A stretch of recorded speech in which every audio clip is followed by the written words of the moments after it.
سيدنا ومولانا محمد رسول رب العالمين وعلى آله الطيبين الطاهرين وأصحابه المكرمين الموفرين وأولياء أمته الراشدين المرشدين.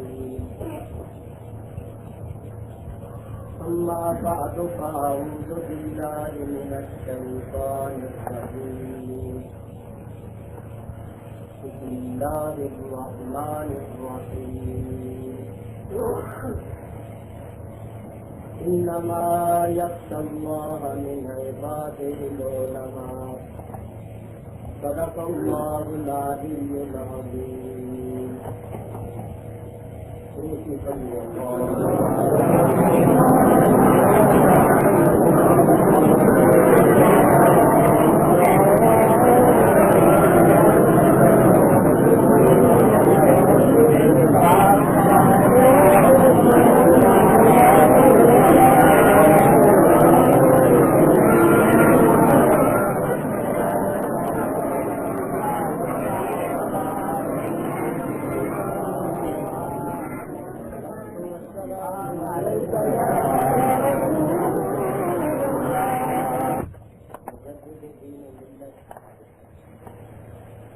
مولانا شاہ احمد رضا خان واجنی بریلوی رحمۃ اللہ تعالی علیہ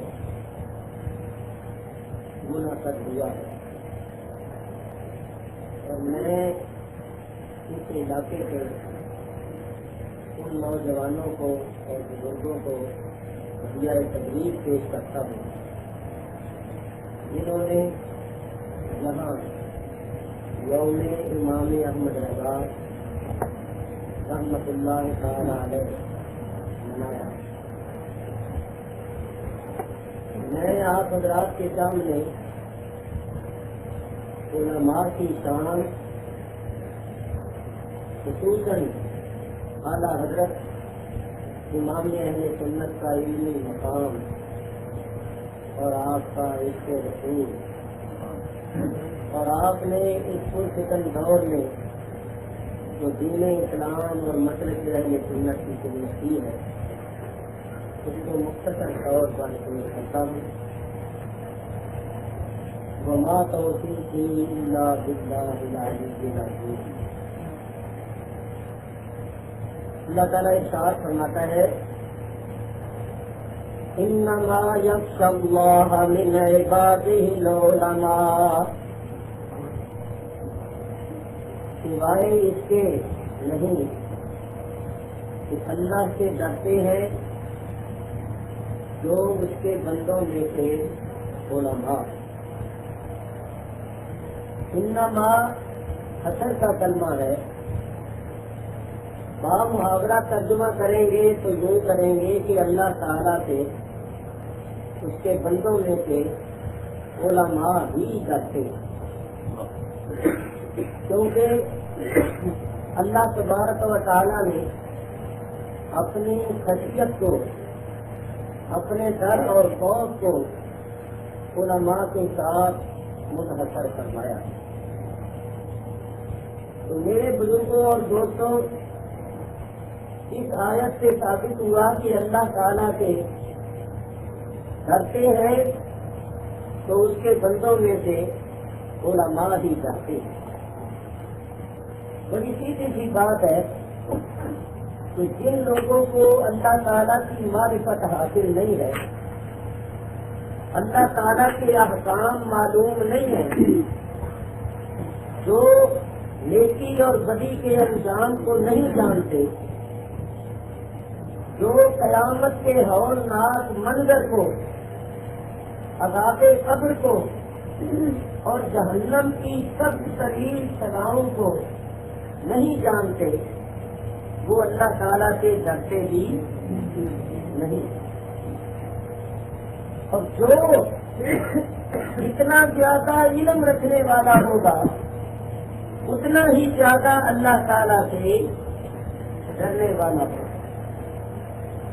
جو جتنا زیادہ مقرب ہوگا اتنا ہی زیادہ وہ اللہ تعالیٰ سے ڈرنے والا ہے.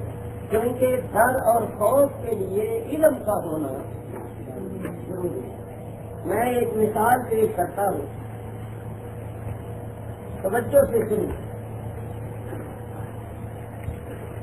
1 سال کا یا 1.25 سال کا بچہ ہو, اس کو علم نہیں, عقل نہیں, شعور نہیں, اس کے پاس آپ ایک سانپ لا کر رکھ دیں, جس کی جلد پر قدرت نے بڑی حسین نقاشی کی ہو, تو وہ بچہ اس سانپ کو کھلونا سمجھ کر اس کی طرف ہاتھ بڑھائے, اس کو پکڑنے کی کوشش کرے. کیوں کہ وہ بچہ جانتا نہیں ہے کہ یہ کتنا خطرناک کام ہے, اس کو علم نہیں. اس کے باپ نے دیکھا, 40 سال کے باپ نے دیکھا کہ میرا بچہ سانپ کے قریب ہے اور سانپ کی طرف ہاتھ بڑھا رہا ہے, تو سینے میں اس کا دل دھڑکنے لگا, چہرے پر گردیاں چھا گئی اور وہ کانپتا ہوا بڑے احتیاط کے ساتھ آگے بڑھا اور اس نے بڑی پھرتی کے ساتھ بچے کو اٹھایا اور وہاں سے لے کر جایا. تو کوئی دیکھنے والا کہے دیکھو جی یہ 40 سال کا جوان ہو کر طاقت ور ہو کر سوانح ہو کر سانپ سے ڈر گیا اور وہ سال کا بچہ سانپ سے ڈر گیا.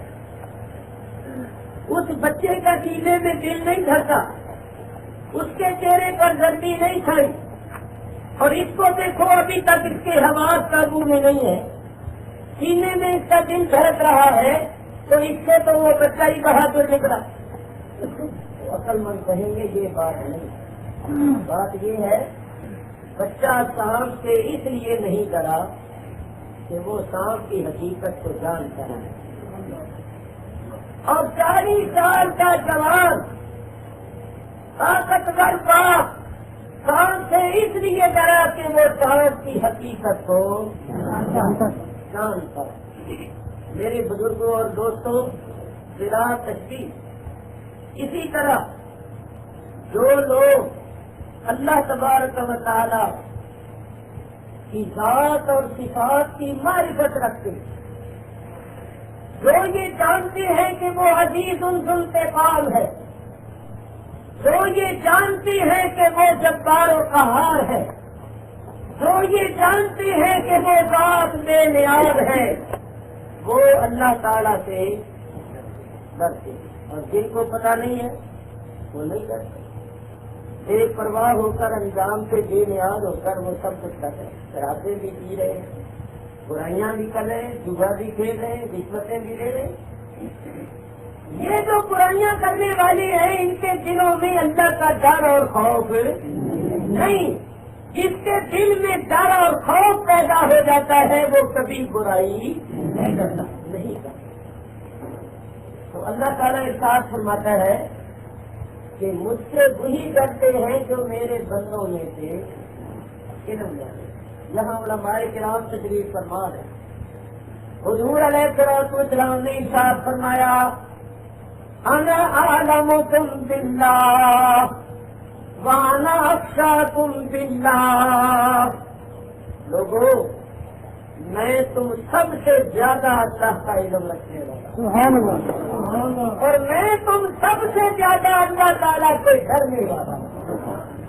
معلوم ہوا کہ جتنا زیادہ علم ہوتا ہے اتنا ہی زیادہ اللہ کا ڈر اور خوف ہوتا ہے. تو جو لوگ نہیں ڈرتے ان کو علم والے ڈرتے. جب آپ نے اس بات کو اچھی طرح سن لیا تو ذرا غور کریں. صرف علم سے بھی اللہ کا ڈر اور خوف پیدا نہیں ہوتا جب تک علم کے ساتھ ساتھ قرب الہی کی دولت حاصل نہ ہو۔ چنانچہ آپ دیکھتے ہیں کہ اس دور میں بہت سے ایسے لوگ ہیں جن کے پاس بڑا علم ہے، مگر علم کے باوجود وہ اللہ سے نہیں ڈرتے، قرآن شریف کا ترجمہ غلط کرتے ہیں، تفسیر غلط کرتے ہیں، بتوں کے حق میں اتری ہوئی آیتیں نبیوں ولیوں پر لگا دیتی، بے تفسیر نبی پاک علیہ السلام نے کی، صحابہ نے کی، تابعین نے کی، امت کے علماء ائمہ نے کی، وہ اس تفسیر کے خلاف اپنی مرضی سے ترجمہ اور تفسیر کر کے خود بھی گمراہ ہو رہے ہیں، دوسروں کو بھی گمراہ کر رہے ہیں۔ تو اس کی وجہ کیا ہے؟ وجہ یہ ہے کہ ان کے پاس علم تو ہے مگر اللہ کا قرب نہیں۔ اس کی بھی ایک مثال پیش کروں اور پھر مضمون کو آگے بڑھاؤں۔ بتائیے ہم سب کو اس بات کا علم ہے یا نہیں کہ سانپ بڑا خطرناک جانور ہوتا ہے؟ علم ہے مگر ہم پر ڈر اور خوف طاری نہیں۔ علم تو ہے مگر ڈر اور خوف طاری نہیں ہے، اس لیے کہ سانپ ہمارے قریب نہیں۔ اگر اچانک خدا نخواستہ کسی طرف سے سانپ نکل آئے تو کھلبلی مچ جائے گی اور آپ اپنی جوتیاں بھی نہیں پکڑیں گے، بھاگیں گے۔ تو ڈر کب پیدا ہوا، خوف تب تک پیدا ہوا جب سے سانپ کا قرب حاصل ہوا۔ ہم سب کو علم ہے کہ شیر بڑا خطرناک جانور ہوتا ہے، چیتا، بھیڑیا انسان کو چیر پاڑ دیتا ہے، ہمیں علم ہے مگر ہم پر ڈر اور خوف طاری نہیں، کیونکہ شیر، چیتا، بھیڑیا ہمارے قریب۔ اگر ہم جنگل میں ہوں یا کسی مقام پر ہوں، شیر ہمارے قریب آ جائے، چیتا، بھیڑیا ہمارے قریب آ جائے تو بولو ہمارا کیا حال؟ ہم پر ڈر اور خوف طاری ہو جائے گا۔ تو معلوم ہوا کہ صرف علم سے بھی ڈر اور خوف طاری نہیں ہوتا جب تک علم کے ساتھ ساتھ قرب کی دولت حاصل نہ ہو۔ یہ سمجھانے کے لیے بات میرے بزرگوں اور دوستوں، جو علماء قرآن شریف کا ترجمہ غلط کرتی ہے، مسئلے غلط کرتی ہے، گلو کا نصاب بنتے ہیں، خود بھی گمراہ ہوئے، دوسروں کو بھی گمراہ کرتی ہے، ان کے پاس علم تو ہوگا مگر ان کو قرب کی دولت حاصل نہیں ہے۔ قرب کی دولت حاصل نہیں، کیونکہ ان کو اللہ کا قرب حاصل نہیں، اس بات سے ان پر خوف اور ڈر طاری نہیں ہے۔ اللہ پر آپ کہیں گے کہ کوئی عالم ہو تو پھر وہ قرآن شریف کا ترجمہ غلط کیسے کرے گا؟ عالم ہو تو عالم تو ترجمہ غلط نہیں کرے گا، کوئی جاہل کرے گا؟ نہیں، بہت سے عالم بھی ہوتے ہیں جو غلطیاں کرتے ہیں، اور اس کا سلسلہ چلا ہے کام، بولو کتنا بڑا عالم جاہل تھا، معلم الملکوت تھا، فرشتوں کا استاد تھا،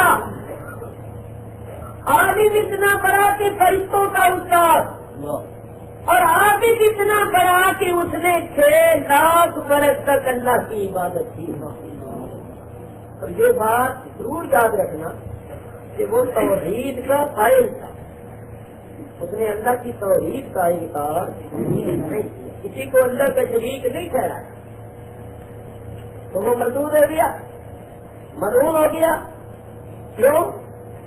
علم تو تھا مگر اللہ کا ڈر اور خوف نہیں۔ تو اس نے آدم علیہ السلام کی تعظیم کا انکار کیا، اللہ تعالیٰ کے حکم پر عمل نہ کیا، مردود ہو گیا اور ملعون ہو گیا۔ جہاں ایک ضمن بات کر جاتا، دیکھو شیطان نے 6 لاکھ برس تک اللہ کی عبادت کی تھی، نمازیں پڑھی تھی، بڑا عالم فاضل تھا، مارا گیا بے ادبی کی وجہ سے۔ آدم علیہ السلام کا ادب نہیں، عظیم نہیں، اس نے یہ دیکھا کہ جب بھی ادبی آ جاتی ہے تو وہاں نہ نمازیں کام آتی ہیں، نہ روزے کام آتی ہیں، نہ عبادت کام آتی ہے، نہ عقیدہ توحید کوئی فائدہ پہنچاتا ہے۔ اسی بات سے اس نے اپنے ماننے والوں پر یہ زور ڈالا ہوا ہے کہ وہ نمازیں وہی پڑھتے نمازیں میدان جگہ نہیں پڑھو، میں تمہاری نمازوں سے نہیں پڑھتے رہو، لیکن ساتھ ساتھ یہ ادبیاں کرتے رہو، نمازیں پڑھتے رہو مگر ساتھ ساتھ یہ ادبیاں کرتے رہو، کیونکہ وہ جانتا ہے کہ جب میری 6 لاکھ برس کی نمازیں کام نہیں آئی تو ان کی 40 برس کی کیا کام آئی؟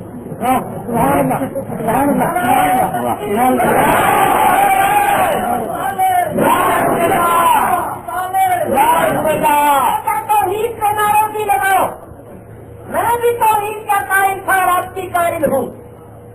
مودی جی نے بہت تگڑا تھا، عالم بھی بڑا تھا، فاضل بھی بڑا تھا، عبادت بھی میں نے بڑی کی، مگر جب میں نے آدم علیہ السلام کی تعظیم نہ کی تو نہ میرا علم کام آیا، نہ 6 لاکھ برس کی عبادت کام آئی۔ تو وہ تو آدم علیہ السلام کا مسئلہ تھا جہاں تو اللہ کے حبیب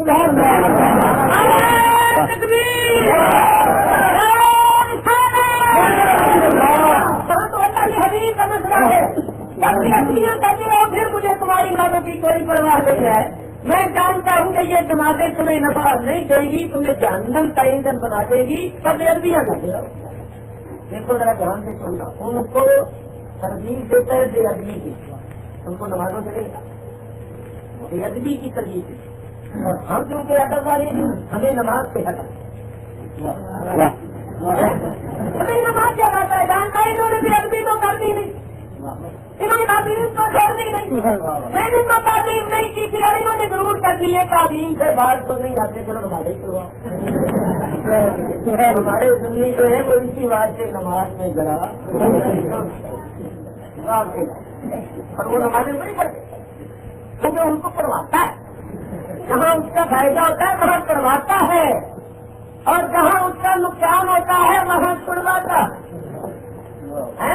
تو میرے دوستوں بزرگوں، آؤ میں اب قرآن سے اس بات کو ثابت کروں کہ بہت سے ایسے لوگ ہیں جو قرآن پڑھ کے ترجمہ اور تفسیر کرتے ہیں مگر وہ عدل و انصاف نہیں ہے، تو اللہ نے ان کو ظالم کرنا۔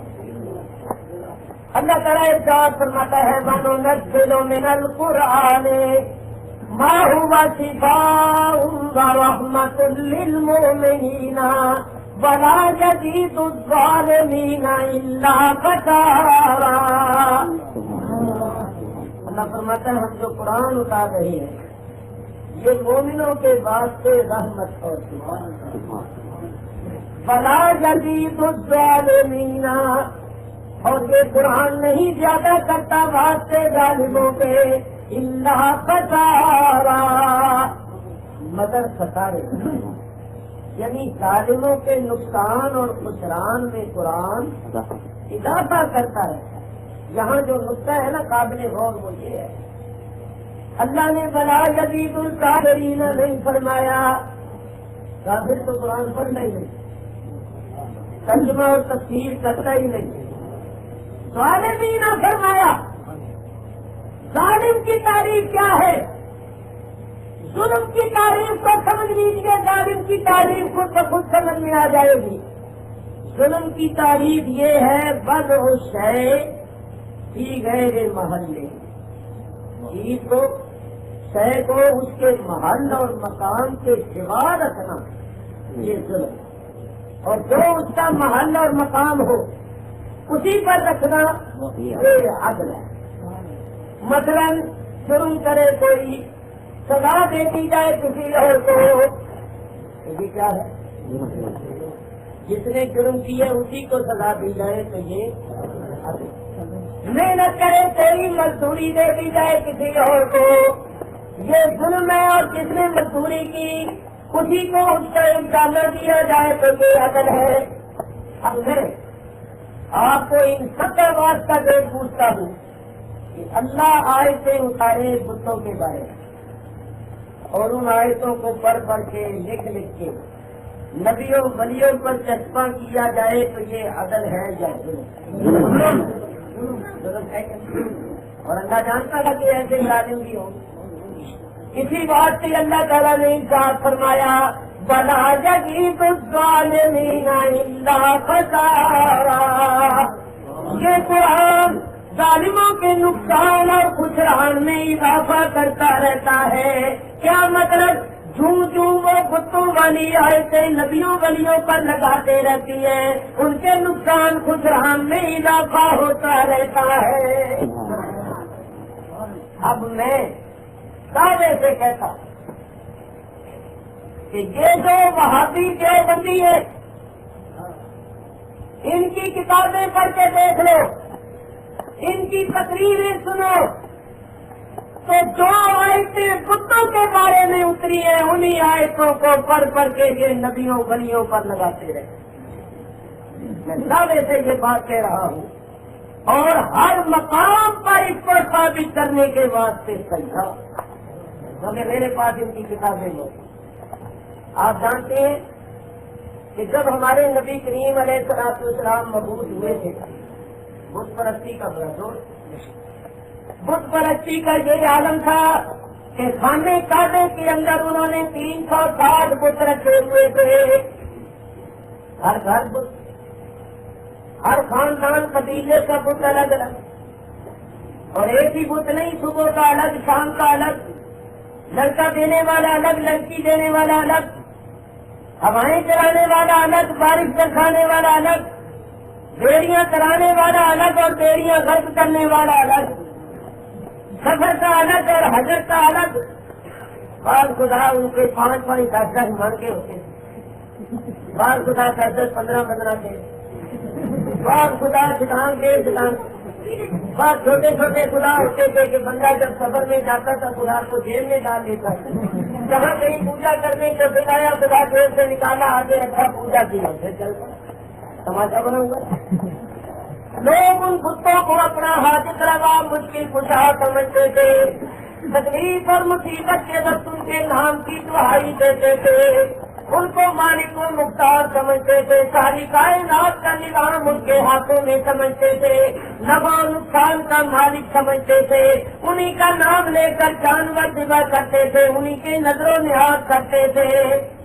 اللہ نے بتوں کے بارے میں آیتیں اتاری کہ ان بتوں کو مت پکارو، یہ تمہاری پکار نہیں سنتے، یہ تمہاری حاجت روائی مشکل کشائی نہیں کر سکتے، یہ تو اپنے آپ کو نفع و نقصان نہیں پہنچا سکتے، تمہارے نفع و نقصان کے کیا مالک ہو سکتی ہیں؟ ان کے پاس کھڑے ہو کر تم ساری عمر چیختے چلاتے رہو، یہ تمہاری پکار نہیں سن سکتے، تمہارا چیخنا چلانا خاموش رہنا ان کے لیے ایک جیسا ہے. تو اللہ نے آیتیں اتاری بتوں کے بارے میں کہ یہ بت کچھ نہیں کرتے، ان کو کوئی اختیار نہیں، یہ نفع و نقصان بھی کر لا سکتے، ان کو مت پکارو. اور یہ ملا لوگ وہی آیتیں جو بتوں کے بارے میں اتری ہیں انہیں کو پڑھ کے نبیوں اور ولیوں پر لگاتے. بولو یہ کتنا بڑا ظلم ہے. ایک پتھر کا، مٹی کا، لکڑی کا، تانبے کا، پیتل کا، چاندی کا، سونے کا چاہے بت، پھر بھی یا تو اس کا تعلق جماعت سے ہے یا نباتات سے، وہ کچھ نہیں کرتا، ہوتے کچھ نہیں کرتا.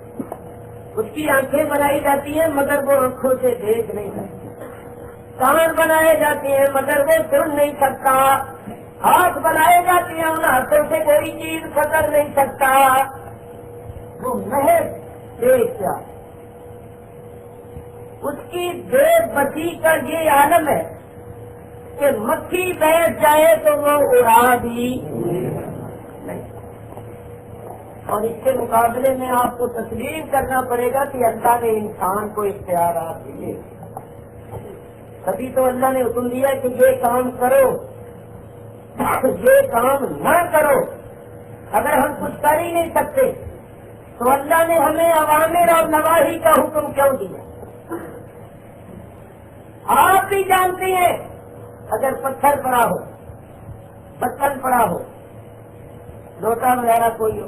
کبھی آپ نے کسی برتن کو کہا ہے کہ لوٹا ثابت کراؤ؟ کبھی نہیں. پتھر پڑا ہو, آپ کو پتھر کی ضرورت ہے, آپ اس سے اشارہ کریں ادھر آ جاؤ, نہیں سر. مگر ایک انسان جو بیٹھا ہوتا ہے اس کو آپ آواز دیتے ہیں, بھائی ادھر آؤ, اشارہ کرتے ہیں, نہیں ادھر آؤ. معلوم ہوا کہ آپ انسان کو صاحب اختیار سمجھتی ہے. انسان کر سکتا ہے تبھی تو آپ کرنے کا حکم دیتی ہیں, وہ چل سکتا ہے تبھی تو آپ اس کو بلاتی ہیں, وہ بیٹھ سکتا ہے کھڑا ہو سکتا ہے تبھی تو آپ اس کو بیٹھنے کھڑا ہونے کا حکم دیتی ہیں. مگر پتھروں کو, درختوں کو, برتنوں کو آپ نے کبھی حکم نہیں دیا. انسان کو اللہ نے اختیار دیا, اور یہ بھی نہیں کہ انسان جو ہے وہ سارے خود ہے, یہ اللہ نے اس کو کلی اختیارات دے دیے.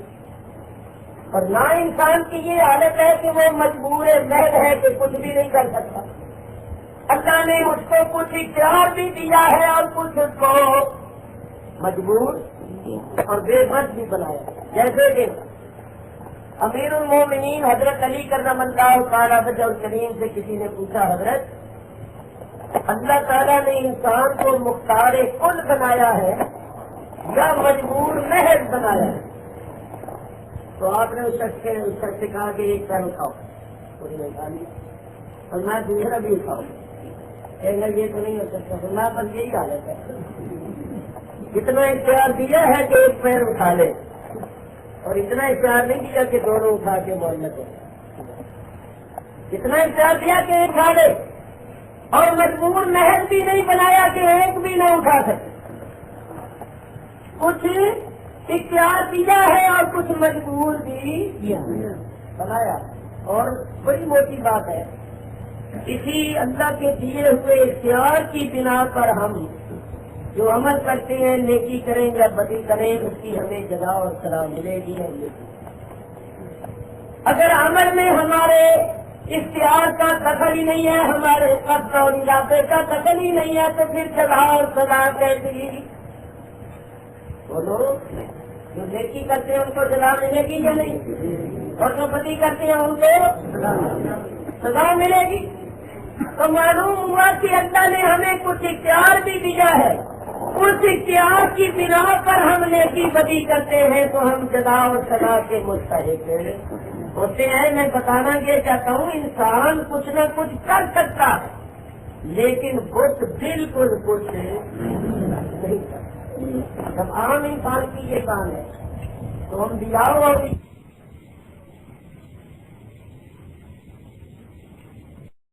اللہ فرماتا ہے جو بندہ میرا محبوب بن جاتا ہے اس کی آنکھ میں بن جاتا ہوں, جس سے وہ ارے تکبیر, ارے انسان, اللہ فرماتا ہے جو بندہ میرا محبوب بن جاتا ہے اس کے کان میں بن جاتا ہوں جن کانوں سے وہ سنتا ہے, اس کی زبان میں ہو جاتا ہوں جس سے وہ کلام کرتا ہے, اس کے ہاتھ میں بن جاتا ہوں جن ہاتھوں سے وہ تصرف کرتا ہے.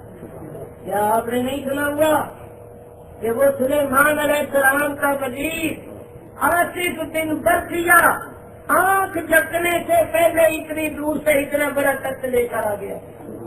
یہ تو قرآن شریف میں اللہ بیان کر. معلوم ہوا اللہ تعالیٰ نے انسان کو اختیار عطا فرمایا ہے. جہاں تک اللہ کے حبیب کا تعلق ہے, ہمارے آقا و مولا کا تعلق ہے, اللہ نے اپنے حبیب کو مختار کل بنایا ہے. اور یہ لوگ آئے پر بیٹھے لے کہتے ہیں حضور کچھ نہیں کر سکتے, کسی کو نفع نقصان پہنچانا کیا, اپنے آپ کو بھی نفع نقصان ہے نہیں پہنچا سکتے. تو میرے دوستوں, یہ جو لوگ ترجمہ غلط کرتے ہیں وہ ظالم, اللہ نے ان کو ظالم فرمایا ہے کہ قرآن پڑھتے ہیں اور ترجمہ و تفسیر غلط کرتے ہیں تو ظالم ہے. تو وہ قرآن ان کے نقصان اور خسران میں اضافہ کرتا ہے. تو معلوم ہوا سارے قرآن پڑھنے والے حق پر نہیں. میں آپ ایک آیت اور بھی پڑھتے ہو, یضل بہ کثیرا ویہدی بہ کثیرا۔ اس قرآن سے اللہ تعالیٰ بہت سے لوگوں کو ہدایت بھی دیتا ہے اور بہت سے کو گمراہ بھی کر دیتا ہے۔ یہی قرآن بہت سے لوگوں کے واسطے ہدایت کا سبب بنتا ہے اور بہت سے لوگوں کے واسطے گمراہی کا سبب کن کے واسطے بنتا ہے؟ جو غلط سمجھتے ہیں اور پھر آگے غلط سمجھاتے ہیں، غلط سمجھتے ہیں، غلط سمجھاتی ہیں، ترجمے اور تفسیریں غلط کرتی ہیں تو خود بھی نقصان اٹھاتی ہے، دوسروں کے نقصان کا سبب بھی بنتی۔ میں ایک دو باتیں آپ حضرات کی خدمت میں عرض کروں۔ دیکھو، یہ لوگ کہتے ہیں کہ یا رسول اللہ نہ کہو، یا علی نہ کہو، یا غوث نہ کہو، یا صدیق یا فاروق نہ کہو، یعنی غیر اللہ کو مت پکارو۔ آیتیں پڑھ، غیر اللہ کو مت پکارو۔ ان الذین یدعون من دون اللہ تدعون من دون اللہ ولا تدعوا من دون اللہ۔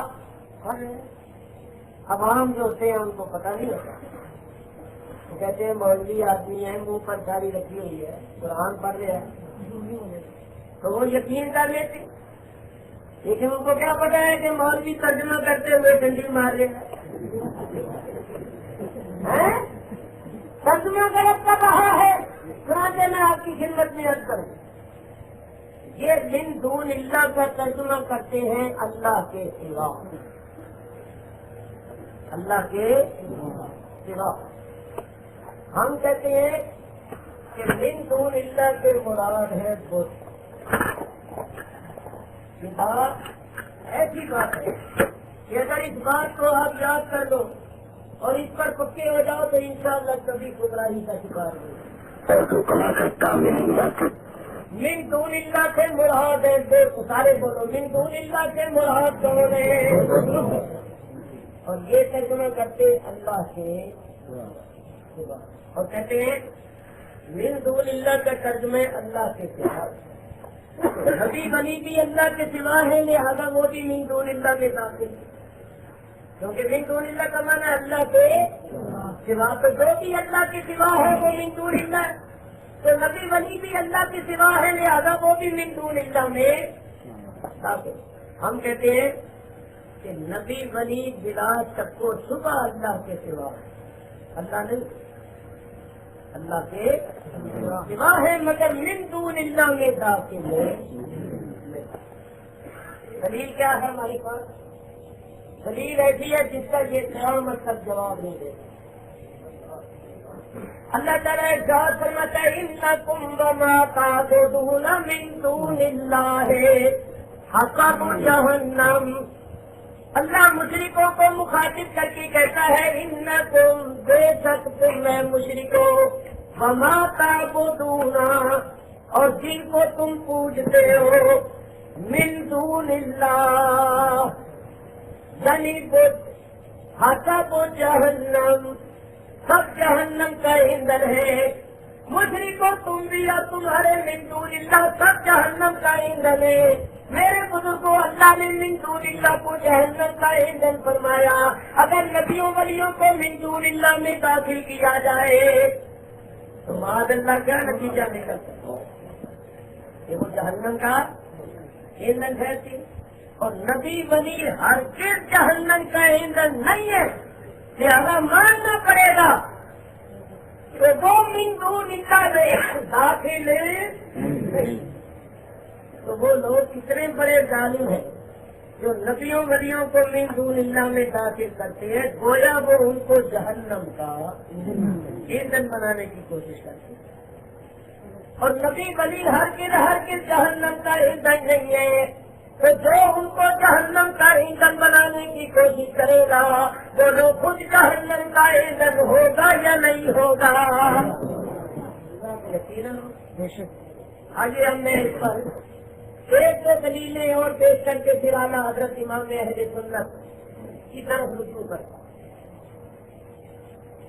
آپ جانتے ہیں حضرت ابراہیم علیہ السلام نے بتوں کو چورا چورا کیا، سارا واقعہ دیکھ لے کر بڑے شمار مطلب آپ نے سنا، بڑے بت کو چھوڑ دیا، اسی کے کندھے پر کلاڑا رکھ دیا اور آگے قوم جب عید منا کے آئی انہوں نے کہا چلو سب سے پہلے اپنے خداؤں کو سلام کریں جنہوں نے جو عید کی خوشیاں دکھائی ہیں۔ تو وہ بت خانے میں گئے تو جب انہوں نے اپنے خداؤں کا حال دیکھا تو کیفیت یہ تھی کہ خداؤں پر بندوں کو ترس آ رہا ہے۔ خداؤں کا یہ حال کوئی کہہ رہا تھا اس خدا کا لگا ہے، کوئی کہہ رہا تھا اس خدا کی تو گردن کٹی ہوئی ہے، اس خدا کا تو پیٹ پھٹا ہوا ہے، اس خدا کی تو ٹانگیں کٹی ہوئی ہے، کس نے ہمارے خداؤں پر یہ ظلم کیا ہے؟ قرآن کیا ہے؟ کہنے لگے قرآن پر کہنے لگے من فعل هذا بآلهتنا، وہ کون ہو سکتا ہے جس نے ہمارے خداؤں اور معبودوں کے ساتھ یہ سلوک کیا ہے؟ إِنَّهُ كَانَ لَمِنَ الظَّالِمِينَ، بے شک یقیناً ظالموں نے۔ تو جب بتوں کا اجر کرنے والا ظالم ہوا تو بت کون ہوئے؟ مظلوم۔ تو کبھی خدا بھی مظلوم ہو سکتا ہے کہ کوئی خدا پر ظلم کرے، ماننا پڑے گا ظلم کرنے والا جو ہے وہ زیادہ طاقتور ہے، نہیں تو وہ ظلم کرنے میں کامیاب کیسے ہوتا ہے؟ لگے بھائی کس نے ہمارے خداؤں کا یہ حال کیا ہے؟ انہیں میں سے چند آدمی بولے کمینا فتن، ہم نے سنا ہے ایک نوجوان ہے، نوجوان فتح کہتے ہیں نوجوان کو، نوجوانوں سبب کی قالوا سمینا فتح، انہوں نے کہا ہم نے سنا ایک نوجوان ہے یذکرہم یقال لہ ابراہیم، وہی ان بتوں کا دشمن ہے، وہی ان کا ذکر کرتا ہے تو ذرا دوسرے رنگ میں کرتا ہے، اور اس کا نام ہے ابراہیم۔ قالوا فاتوا بہ علی اعین الناس لعلہم یشہدون، انہوں نے کہا لاؤ اس کو لوگوں کی نگاہوں کے سامنے تاکہ لوگ اس کو دیکھ لیں۔ یہاں یشہدون کا ترجمہ کیا کرو گے؟ گواہی دے، کرینہ ہے پہلے، فاتوا بہ علی اعین الناس، لوگوں کی آنکھوں کے سامنے اس کو لائے تاکہ لوگ اس کو دیکھ لیں۔ یشہدون، یشہدون سے جب اس میں فائل بنایا گیا بنے گا شاہد، تو شاہد کا معنی ہے موجود ہو کر دیکھ لے گا۔ ہے یہ جمن بات آ گئی، پڑھے لکھے طالب علم بہت کچھ اس سے حاصل کریں گے۔ لاؤ بھائی اس کو، کون ہے جس پر اتنی ضرورت ہوتی ہے؟ سامنے آدمی گئے، آپ دیکھو نہیں گئے، آئین سوا مرداں حق کوئی بے باقی، اللہ کے شیروں کو آتی نہیں روباری۔ اکیلے پوری قوم بتوں کی گزاری، جب آپ آئے تو قوم نے کہا انت فعلت بآلہتنا یا ابراہیم، اے ابراہیم تم نے ہمارے خداؤں کا یہ اثر کیا؟ قال بل فعلہ کبیرہم، آپ نے فرمایا کہ اس بڑے نے کیا، جس کے کندھے پر کلاڑا رکھا ہوا ہے، اس سے پوچھو، مجھ سے کیا پوچھتے ہو؟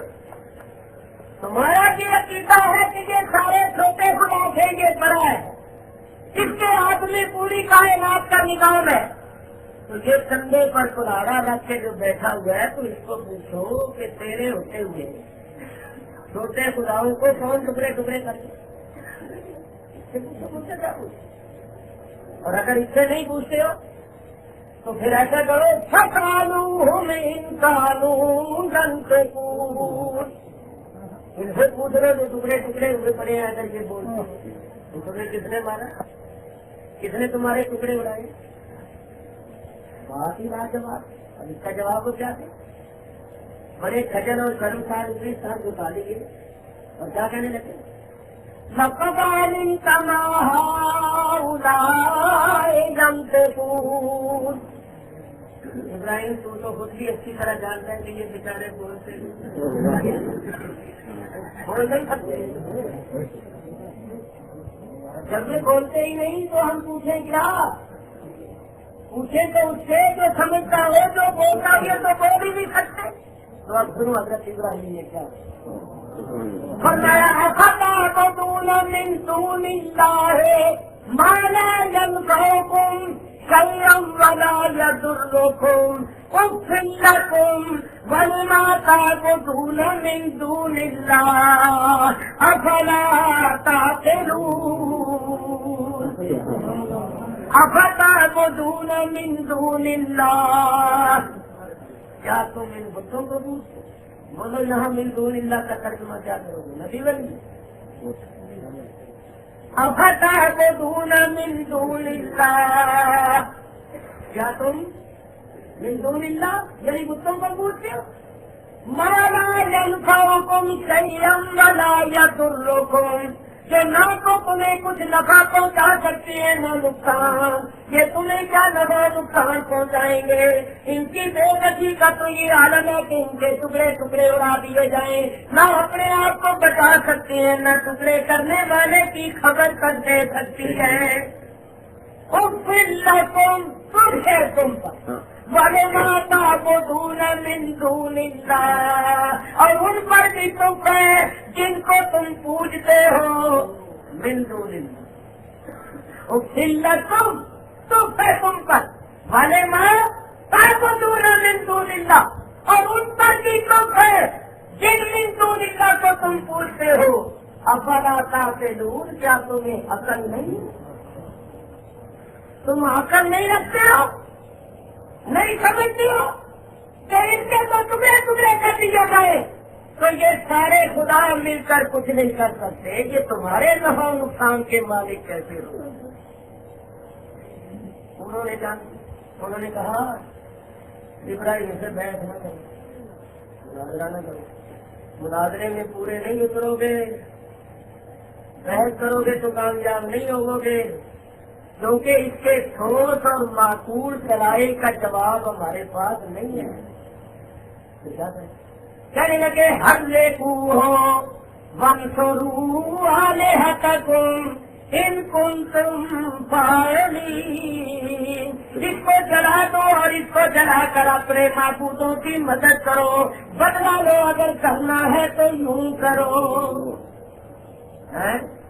ان کے پاس دلائل کا جواب نہیں مگر اچھے ہتھیاروں پر اتر آتے. جو اچھے ہتھیاروں پر اتر آئے سمجھ لو کہ ان کے پاس معقول کڑائی نہیں ہے ورنہ وہ کڑائی کے ساتھ بات ہے. اچھا تو میں نے آپ کے سامنے پیش کیا واقعہ. بولو حضرت ابراہیم علیہ السلام نے 2 مرتبہ من دون اللہ کن کو کہا؟ بتوں کو تو سب کہو من دون اللہ سے مراد. یہ ایک مستقل تقریر ہے. کسی پر لگا رہوں نا تو صبح ہو جائے. صرف ایک آیت پیش کرتے تھے میں آگے بڑھتا. بولو قرآن میں فساد ہے اختلاف ہے. یہ پتہ ہے کتنی بڑی بات کر رہا ہوں کیونکہ عام لوگ جو پڑھے لکھے ہیں گریجویٹ کالجوں میں پڑھنے والے وہ کہتے ہیں خدا ایک ہے رسول ایک ہے قرآن ایک ہے کعبہ ایک ہے تو پھر مسلمان ایک کیوں نہیں؟ ان میں کیوں اختلاف؟ یہ کیوں فرقوں میں بٹ ہے؟ اور میں عرض کروں کہ کس طرح فرقوں میں بٹ. دیکھو میرے بزرگوں قرآن میں اختلاف نہیں ہے. قرآن تو اتحاد اور اتفاق کا خبر دیتا ہے. اللہ خود فرماتا ہے. اللہ فرماتا ہے بَلَوْ كَانَ مِنْ عِنْدِ غَيْرِ اللَّهِ لَوَجَدُوا فِيهِ اخْتِلَافًا كَثِيرًا. اگر یہ قرآن غیر اللہ کی طرف سے ہوتا تو تم اس میں بہت زیادہ اختلاف تھا کیونکہ یہ اللہ کی طرف سے اس میں اختلاف ہے. وہ تو قرآن میں اختلاف ہے لیکن میں 2 آیتیں پڑھتا ہوں ان میں اختلاف نظر آئے. اور پھر میں بتاؤں گا کہ وہ اختلاف کیوں نظر آتا ہے اور اس سے دور کرنے کا طریقہ ہے. تو ایک آیت میں اللہ تعالیٰ ارشاد فرماتا ہے وَمَا لَكُم مِّن دُونِ اللَّهِ مِن وَلِيٍّ وَمَا لَكُم اور نہیں ہے واسطے تمہارے مِن دُونِ اللَّهِ پہلے ان کا ترجمہ کریں اللہ کے سوا من ولی کوئی ولی با محاورہ ترجمہ نہیں ہوگا وَمَا لَكُم مِّن دُونِ اللَّهِ مِن وَلِيٍّ اللہ کے سوا تمہارا کوئی ولی نہیں. ٹھیک ہے اگر ان کا ترجمہ لیا جائے تو اس آیت سے کیا ثابت ہوتا ہے کہ اللہ کے سوا ہمارا کوئی ولی. اچھا اب پڑھ دیا ہے اللہ تعالیٰ ارشاد فرماتا ہے انما ولیکم اللہ ورسولہ والذین آمنوا الذین یقیمون الصلاۃ ویؤتون الزکاۃ وهم راکعون. اللہ بھی تمہارا ولی اس کا رسول بھی تمہارا ولی ایمان والے بھی تمہارے ولی ہیں جو نماز قائم رکھتے ہیں زکات دیتے ہیں اور آج بھی کرتے ہیں. پہلی آیت میں فرمایا اللہ کے سوا تمہارا کوئی ولی نہیں. دوسری آیت میں فرماتا ہے اللہ بھی تمہارا ولی رسول بھی تمہارا ولی کامل ایمان والے بھی تمہارے ولی. تو یہ تو اختلاف ہو گیا. پہلی آیت پر ایمان رکھے تو دوسری کا انکار ہوتا ہے دوسری پر ایمان رکھے تو پہلی آیت کا انکار ہوتا ہے اور ہم نے انکار کسی آیت کا کرنا نہیں. بولو ان دو آیتوں میں تصدیق کیسے ہوگی؟ تصدیق اس طرح ہوگی کہ ترجمہ عقل سے کرے. آؤ آپ سن پہلی آیت میں اللہ فرماتا ہے وَمَا لَكُم مِّن دُونِ اللَّهِ مِن وَلِيٍّ. بولو میں نے آپ کو کیا بتایا من دون اللہ سے مراد کون ہے؟ مطلب سارے اعتراف ہے. وَمَا لَكُم مِّن دُونِ اللَّهِ مِن وَلِيٍّ. اللہ فرماتا ہے کہ من دون اللہ جو ہے بت ان میں تمہارا کوئی ولی مددگار نہیں یا اللہ بتوں میں تو ہمارا کوئی ولی مددگار نہیں. ویسے کوئی ہمارا ولی مددگار ہے؟ اللہ فرماتا ہے انما ولیکم اللہ ورسولہ والذین آمنوا. اللہ تمہارا ولی ہے اس کا رسول بھی تمہارا ولی ہے اور ایمان والے بھی تمہارے ولی ہیں.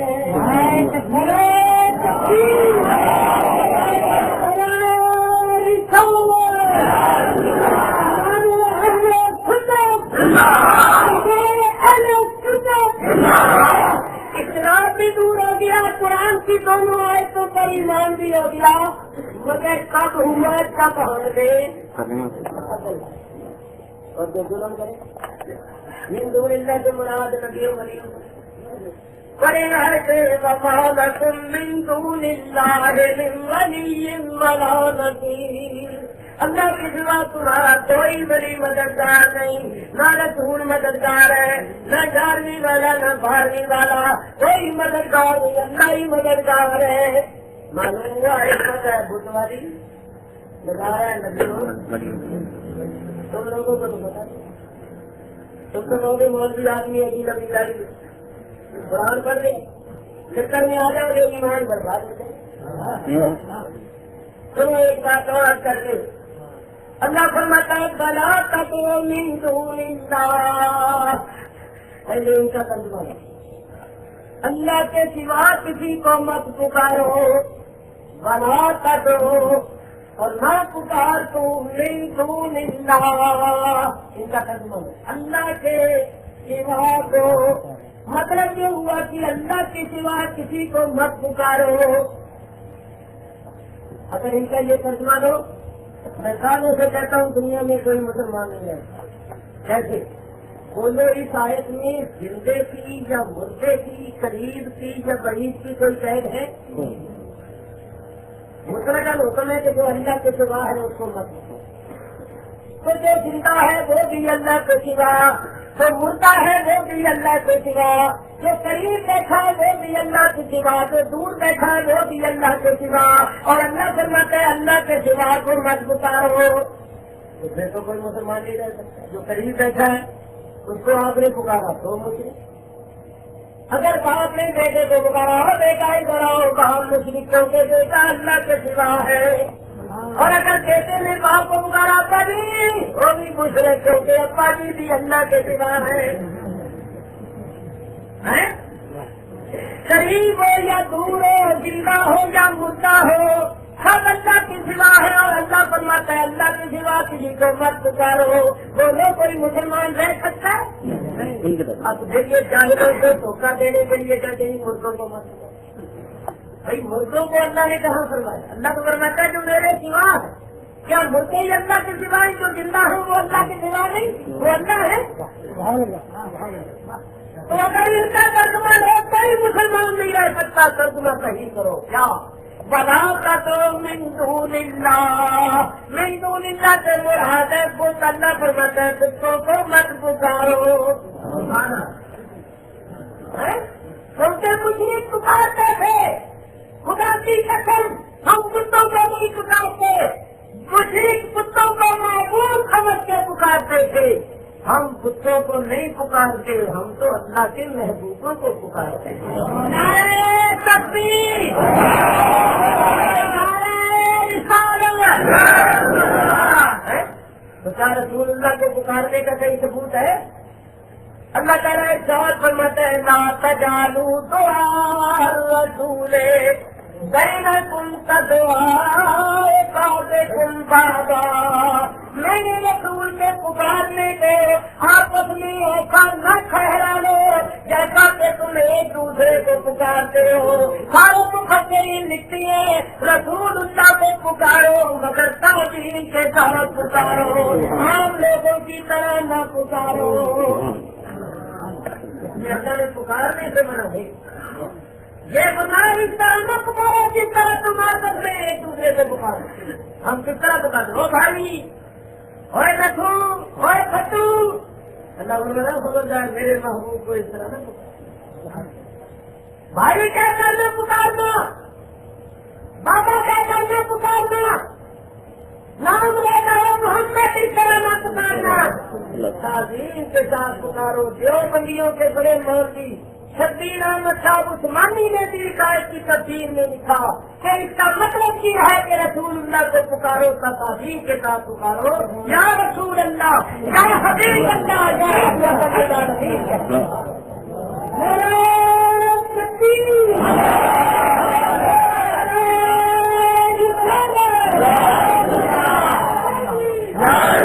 میرے دوستوں میں آپ کو بتاتا ہوں کہ یہ جو امت میں فرقے بنے ہیں، گمراہی پھیلی ہے، صرف اس وجہ سے کہ ان لوگوں نے ترجمے غلط کیے۔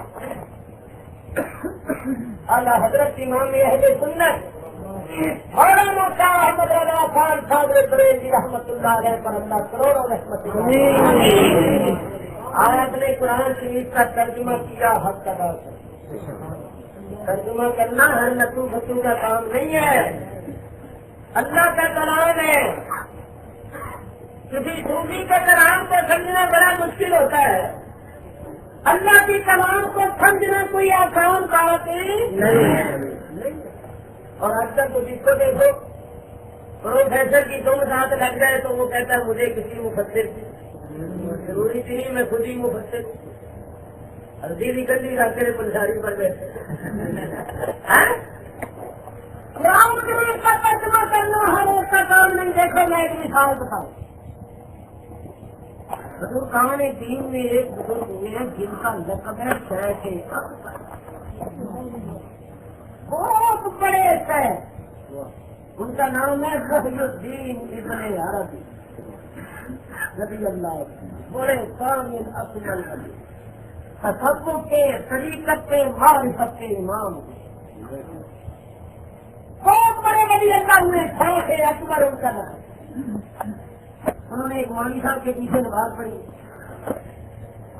نماز پڑھ کے جب جانے لگے تو مولوی صاحب نے کہا معبود اور تم تحت قدمی، تیرا معبود میرے قدموں کے نیچے۔ مولوی صاحب چھوٹ گئے، کٹنے کافر ہو گئے، ایمان ہو گئے، انہوں نے خدا کی توہین کی ہے۔ انہوں نے کہا تیرا معبود میرے قدموں کے نیچے اور میرا معبود تو اللہ ہے۔ تو انہوں نے معاذ اللہ کو اپنے قدموں کے نیچے بتایا کہ یہ اللہ کی توہین ہے، یہ مرتد ہو گئے، واجب القتل ہو گئے، یہ ہو گئے وہ مولوی مان کے بعد تک جب ہو گئے بڑا مولوی جس نے یہ بات کہی ہے جانتا ہے تو کتنا بڑا عالم ہے، کتنا بڑا عارف ہے، کتنا بڑا کام ہے. تو نے اس کی بات کو سمجھا نہیں، فتوا منظور کرا، خبردار کرو ہمارے دین کو مکمل کوئی بات کی ہڈیاں توڑ دے شریف بن. حضرت کی بات کو سمجھ نیاز مند بن کے آ، حضرت کو تیری خدمت کا ستارہ کرتا، کیونکہ وہ رازدان تھے نا، وہ حضرت کی اصطلاحات کو، باتوں کو سمجھتے تھے جو بات کرتے. مولوی میرا ٹھنڈا پیا دیتا یہ سمجھا دیکھیے، لیکن میں نہیں کہ ٹھنڈی پہنی مسئلے نہ کرا کرو. سنو مولوی صاحب ٹھنڈے رہو، سنو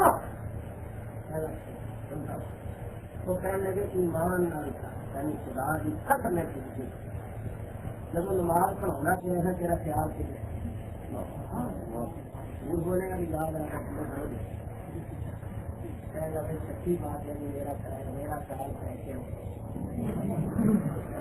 میرا دھیان پیسوں کی طرح کا مہنگائی بڑی ہوگی جہاں بڑی تھوڑی گزارا کی طرح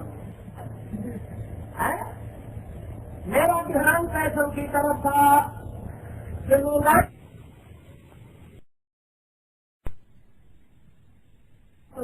کی رضا ہے، حاکموں کی رضا ہے. تو ہندو آبادی زنجیروں میں جکڑا ہوا ہے، تو قرآن کو کیسے سمجھ سکتا ہے؟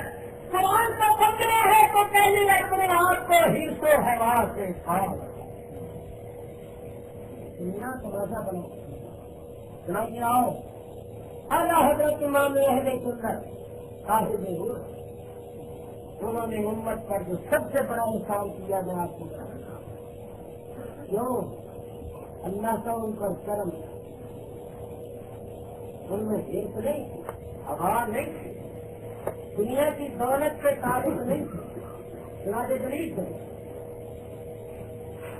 ریاست نام کارے کا نواب آپ کا مریض ہندوستان میں ایک ریاست نام نواب صاحب اعلیٰ حضرت امام اہل سنت کے مریض تھے، کیونکہ اعلیٰ حضرت اپنے زمانے کے بہت بڑے جید عالم امام بھی تھے، عارف بھی تھے، کامل ولی بھی تھے، اور اللہ نے آپ کو اتنا علم دیا تھا کہ آپ نے 1000 کے قریب کتابیں لکھی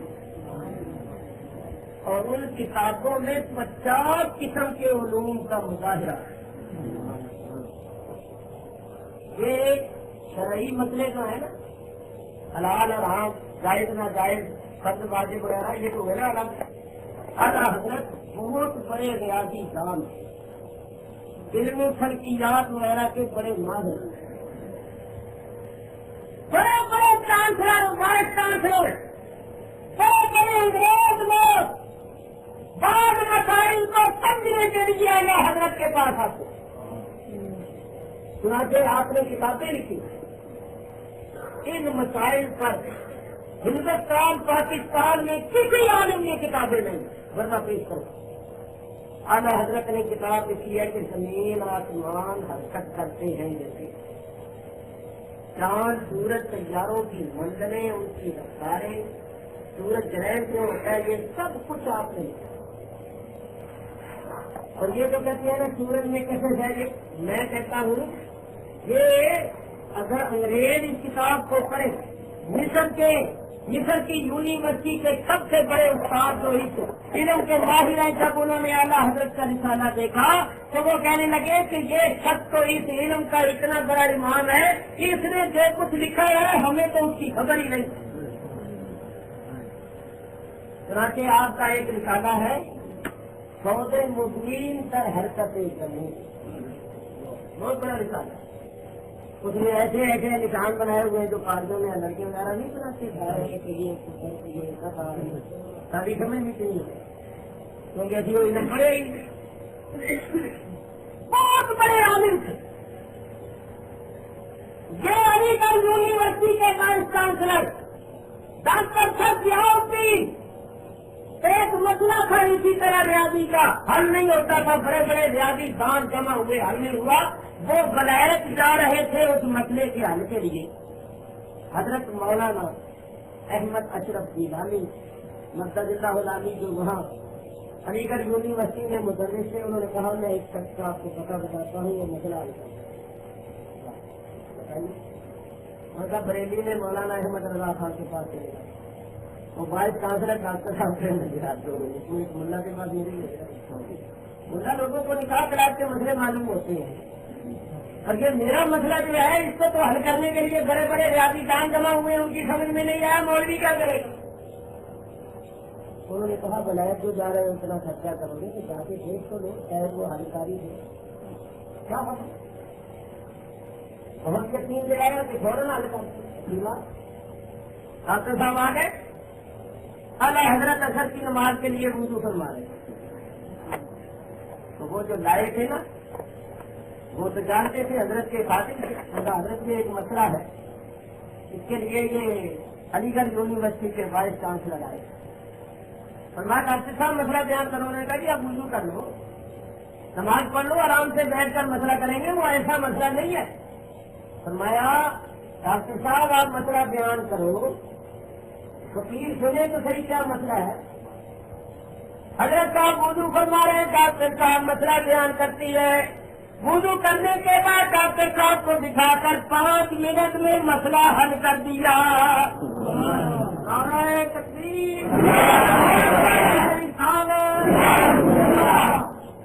ڈاکٹر صاحب کہتے ہیں میں کبھی یہ بات بھی نہیں کرتا تھا کہ کوئی مولوی پیر میں ریاضی کا اتنا ماہر ہو.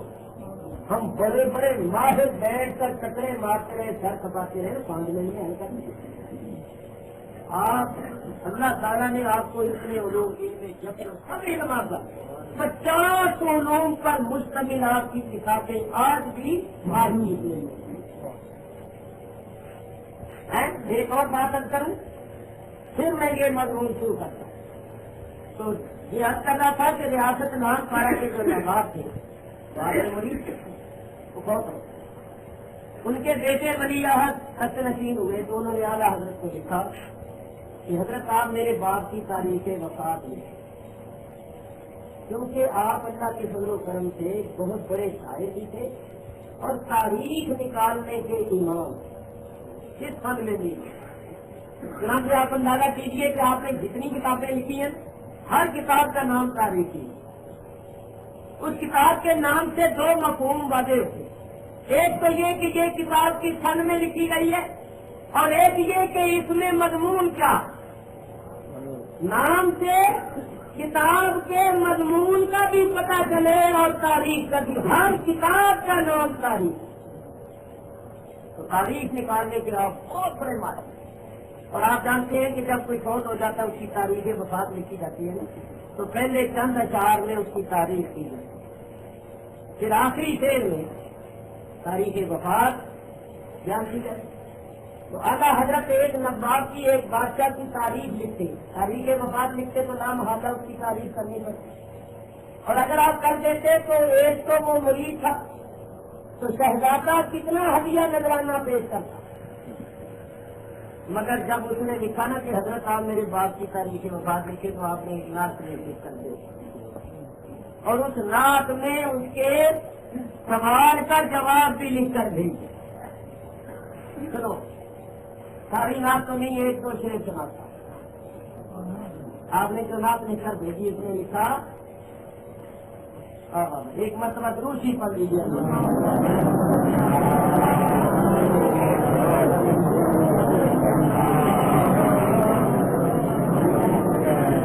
آپ نے لکھ کے دیکھا وہ کمال حسن حضور ہے کہ گمان لفظ جہاں نہیں. حضور کا یہ کمال ہے جس میں کسی قسم کے لفظ کا گمان ہے. وہ کمال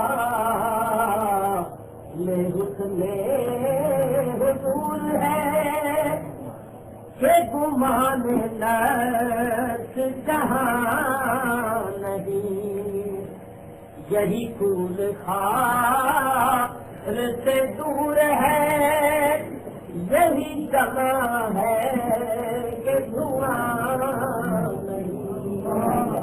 ایک نبی بھی ایسے پھول ہیں جن کے ساتھ حضور ہی ایک ایسی روشنی ہے، شمع ہے جن کے ساتھ دھواں۔ یہ کدھر اشارہ ہے کہ جب حضور بے عیب ہیں تو تاریخ کے لائق بھی حضور کی ہے۔ باقی کوئی بادشاہ اور نواب ہو کئی قسم کے نتائج تو میں ان کی تعریف کروں؟ لکھتے ہیں نبی کریم کی شان، تیرے نام پر کروں جان فدا،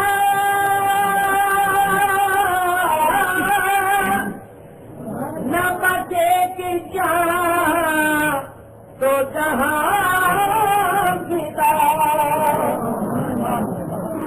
یا رسول اللہ یا حبیب اللہ، او سونیا محبوبہ تیرے نام سے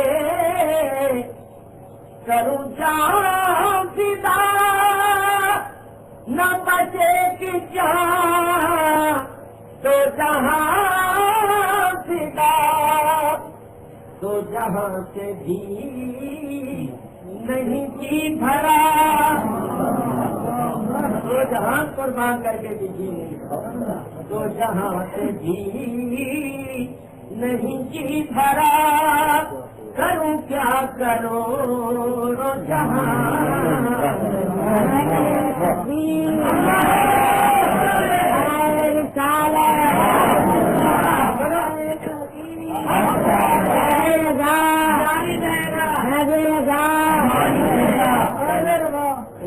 دیکھو بات ظاہر ہوتے ہیں، مبارکہ کرتے ہیں، کروڑوں جہان ہو تو وہ نہیں، تجھ پر میں سینکڑوں جہان کو ڈالوں، اور جب سینکڑوں ہے ہی نہیں تو کرے گا کیا؟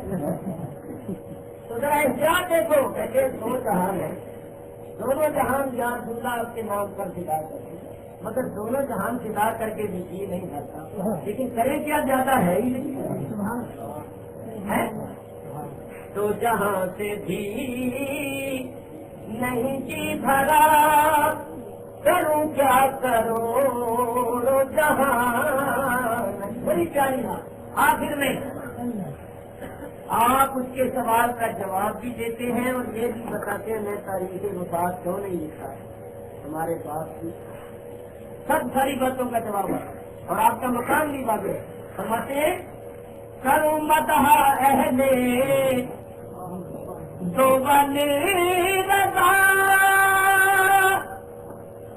اہل دوغل، دوغل کہتے ہیں دولت، اہل دولت میں دولت والوں کی، نوابوں کی، بادشاہوں کی تعریف کروں اس خیال میں کہ مجھے کچھ ملے گا، کروں مدح اہل دوغل رضا،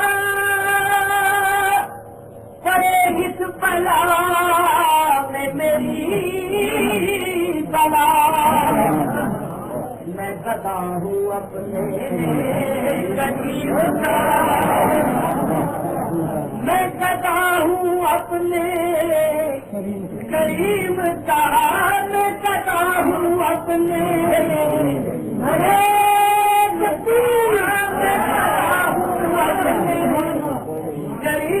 کا، میں گدا ہوں میرا دین پارا نہیں، میرا دین پارا ہے، پارا کہتے ہیں پانی، نان کہتے ہیں روٹی، مطلب میرا دین روٹی پانی نہیں ہے، پیسوں کی خاطر میں نوابوں اور بادشاہوں کی بتا، میرا دین پارا ہے نہ نہیں، اور اس کو الٹ کرو تو نام پارا بن جاتا ہے۔ تو جناب کے نکاح کی شہزادے احمد رضا نے سوائے حضور کے اور حضور کے اہل بیت اور صحابہ اور اولیاء کے کبھی کسی اور کی مدد نہیں۔ نعرہ تکبیر، نعرہ رسالت، امام اہل سنت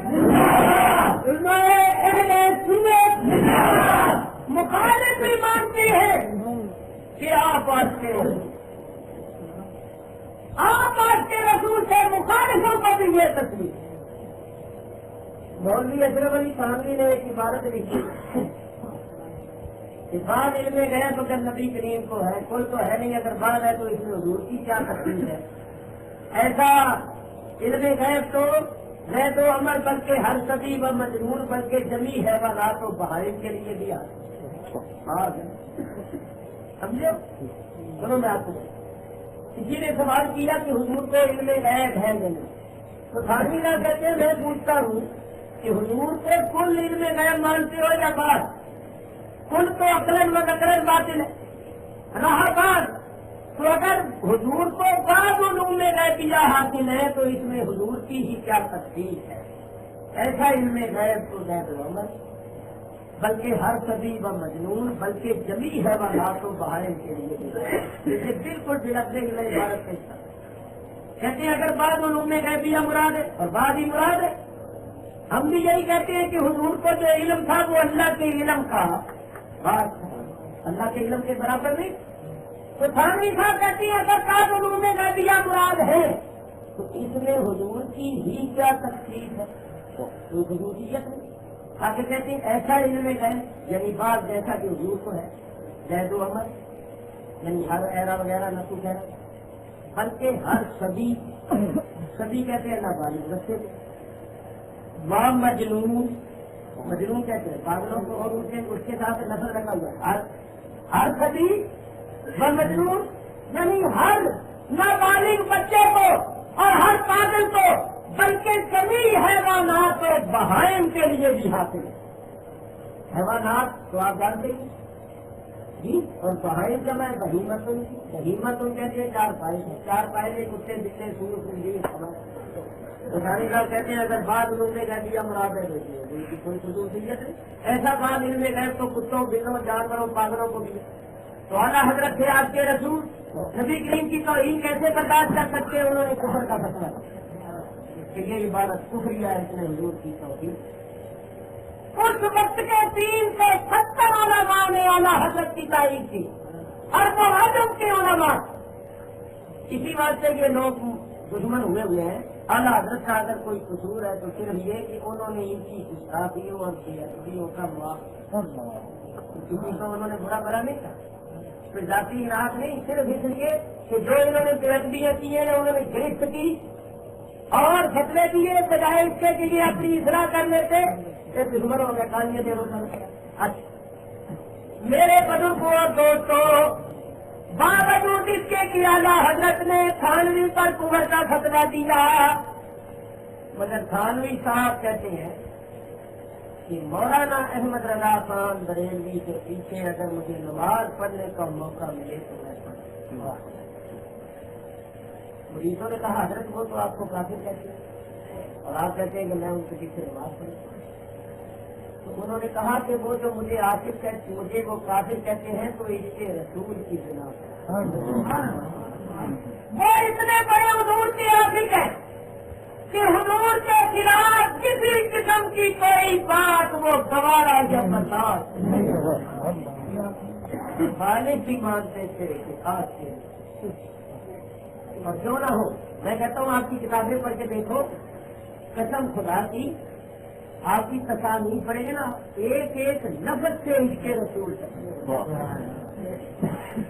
یہ جماعت اسلامی کے ایک بڑے مشہور آدمی ہے جو آج کل جج بھی لگے ہوئے غلام علی صاحب جج ہے نا سر ہی اور چار جج نہیں ہے بڑے غلام علی. انہوں نے اعلیٰ حضرت کی کتابیں پڑھی تو انہوں نے کیا کہا کہنے لگے کہ مولانا احمد رضا خان کے متعلق ہم لوگ غلطی ہے. ہم نے لوگوں سے سن کے یہ کہا کہ وہ بدعتی تھے ٹیکنیک تھے. تو یہ صاحب کہتے ہیں میں نے ان کی جب کتابیں پڑھی تو مجھے معلوم ہوا ان کی کتابیں پڑھ کر مجھے یہ معلوم ہوا کہ جو علم کی گہرائی ان کی تصاویر میں پائی جاتی ہے جو فکر ہی کی بنیاد پر انہوں نے مسائل بیان کیے ہیں اس سے پتہ چلتا ہے کہ ہندوستان پاکستان میں ان کے پائے کا بہت کم کوئی حال ہے. اور جو لفظ انہوں نے آگے کہا نا یہ میری مراد ہے، کہتے ہیں جہاں تک اس کے رسول کا لفظ ہے وہ تو لفظ کی سمجھ بھی مانتے ہیں کہ آپ حضرت امام اہل سنت حضور علیہ السلام کے بہت بڑے عاشق تھے. میرے بزرگوں اور دوستوں، میں آپ کے بتا رہا ہوں کہ اللہ تعالیٰ نے آپ کو کتنا علم دیا تھا. ایک بات اور عرض کر کے پھر ایک مسلسل مضمون میں نے شروع کرنا ہے. آپ حج کرنے کے لیے گئے اور کتنے بڑے حاجی کے فرماتے ہیں بھائی ہم تو فقیر آدمی، حج تو ہم پر فرض ہی نہیں، ہم تو حضور کی زیارت کے لیے جا رہے ہیں، ہمارا مقصد ہے حضور کی زیارت. تو اللہ تعالیٰ ان کے صدقے میں حج بھی کرا دے. چنانچہ فرمایا بھائی ہم تو مدینے شریف جا رہے تھے، راستے میں مکہ شریف آ گیا، ہم نے حج بھی کر دیا. اصل تو ہمارا مقصود ہے حضور کی زیارت. چنانچہ آپ نے یہ اپنے اثار میں بھی فرماتے ہم نے کعبے کا نام تک نہ لیا، فیضا ہی کہا کعبے کا نام فیضا ہی کہا، پوچھا تھا ہم سے جس نے کہ نہضت کدھر کی ہے.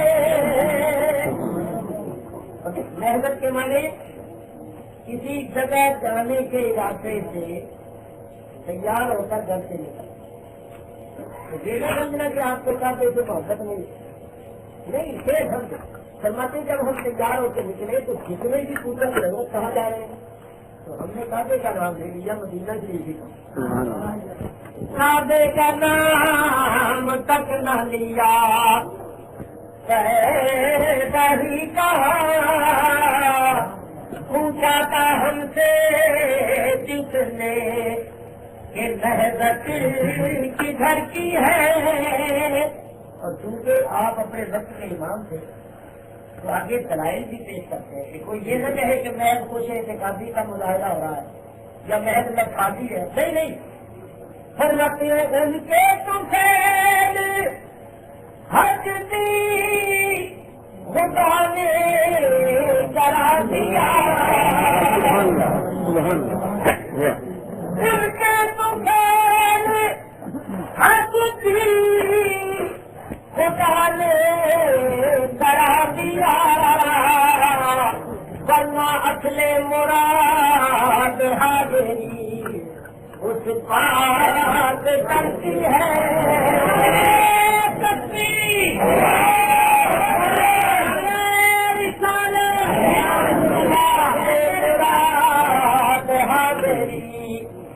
اس بات کرتی ہے.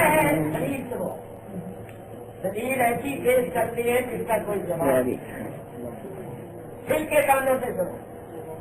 فرماتے ہوتے کہاں خلیل بنا کعبہ منا، ہوتے کہاں خلیل بنا کعبہ منا، لیلات والے صاحبی سب تیرے گھر کی ہے. فرماتی ہے اللہ تعالیٰ ارشاد کرتے مولا کلمہ خلقت السماوات والارض، میرے حبیب اگر تو نہ ہوتا میں آسمانوں اور زمینوں سے پیدا نہ کرتا. حضور نہ ہوتے فرماتے ہیں جب کچھ بھی نہ ہوتا زمین بھی نہ ہوتا، آسمان بھی نہ ہوتا، آدم علیہ السلام بھی نہ ہوتا، ابراہیم خلیل اللہ بھی نہ ہوتا. تو کعبے کو کون تعمیر کرتا ہے؟ صفا مروا کے درمیان کون سا ہوتا؟ شیطان کو نہیں دریا کون مارتا؟ بیٹے کو قربان کیا کون کرتا؟ حضور نے ہوتے مجھے کچھ بھی نہ ہوتا. جب کچھ بھی نہ ہوتا تو پھر ہوتے کہاں خلیل بنا کعبہ منا، لولات والے صاحبی سب تیرے گھر کی ہے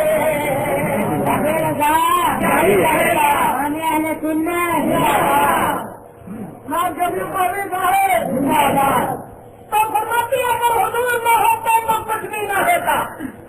تو یہ گھر سے حضور کی تو خیر ہے تو حج بھی حضور کی حج بھی حضور کی. دنیا جو بھی کام کرو گے پہلے حضور کی طرف سو کے کرو. زیادہ ایک مولوی اگر میں بڑا پسند ہے کہنے لگا نماز کا روٹو فرض ملی چلو بھارے ہو جائے. نماز فرض ہے ہر وقت نہیں ہو جائے گا مگر سنت جانبیاں نہیں کر سکتے.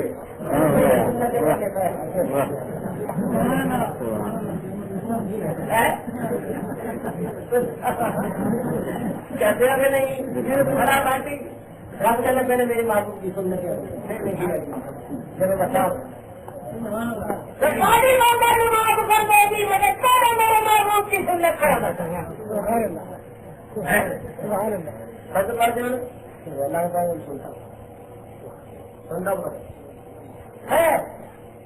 میں یاد کر رہا ہوں وہ یہ کہ اعلیٰ حضرت امام اہل سنت حج کے لیے تشریف یہ نجدی حکومت کے آنے سے پہلے کا واقعہ شریف مکہ کی حکومت. کیونکہ 4 لوگ بھی پہنچے ہوئے تھے 2 4 انہوں نے دیکھا مخالفت تو بڑی تھی نا کیونکہ اعلیٰ حضرت نے کفر کے فتوے دیے اور فتوا بھی ایسا دیا تھا کہ جو ان کے کفر میں شک کرے وہ بھی کافر. بیاتیاں بتا دیا تھی تو ان سے بڑی دشمنی تھی. تو انہوں نے کہا موقع بڑا اچھا ہے اکیلے ہیں کتابیں بھی پاس نہیں ہے تو ان کے خلاف کچھ کرو تاکہ یہ جہاں سے دلیل ہوتا ہے. دشمن ہمیشہ نہیں سوچتا ہے دشمن نیچا دکھانے کی دلیل کرنے کی کوشش کرتا ہے مگر یہ عزت و ذلت اللہ کی ہاتھ میں ہے. وہ عزت و منتقا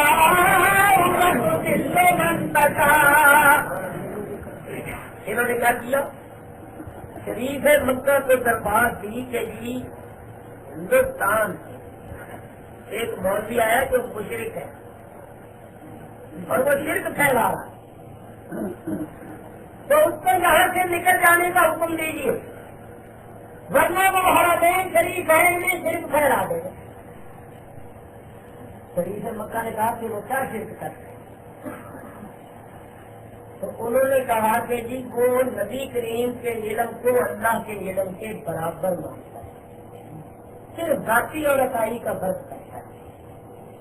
حضور کے علم کو اللہ کے علم کے برابر مانتے ہیں اور کسی کے علم کو اللہ کے علم کے برابر ماننا یہ شرک ہے. تو شریف مکہ جو گورنر تھے وہ بھی آخر سمجھدار تھے علم والے تھے. انہوں نے کہا اچھا ہم تحقیقات کرتے ہیں اگر واقعی اس کا یہ عقیدہ ہوگا تو اس کو نکلنے کا نکال دیں. شریف مکہ نے مکہ مکرمہ کے چند بڑے بڑے جیت علماء کو بلایا اور کہا کہ ایک سوال لکھو جن میں گئے اور اس مولوی سے اس سوال کا جواب طلب کرو تاکہ اصل حقیقت معلوم. مکہ شریف کے بڑے ججت عالم جن کی مادری زبان عربی اور اپنے وقت کے مفتی اعظم ججت عالم انہوں نے عربی میں ایک سوال مرتب ہے اور اعلیٰ حضرت کہ آپ اس وقت مقام ابراہیم کے پاس تھے اور طبیعت بھی ناکام تھی تھوڑا تھوڑا بخار ہے. جب آپ نے سوال پڑھا تو جو رفیق تھا ساتھی تھا اسے فرمایا بازار میں جاؤ قلم دوات بھی لے اور کاغذات بھی خرید بولیے. آپ نے اسی حالت میں نہ کتاب ساتھ ہے طبیعت بھی کچھ نہ ساتھ ہے عربی میں جواب لکھنا شروع کر دیا. امام اہل سنت کا مجدد اس وقت کا قلم چل رہا ہے. خدا کی قسم ہم نے کتابیں پڑھی ہے نا جس مسئلے پر قلم چلا ہے نا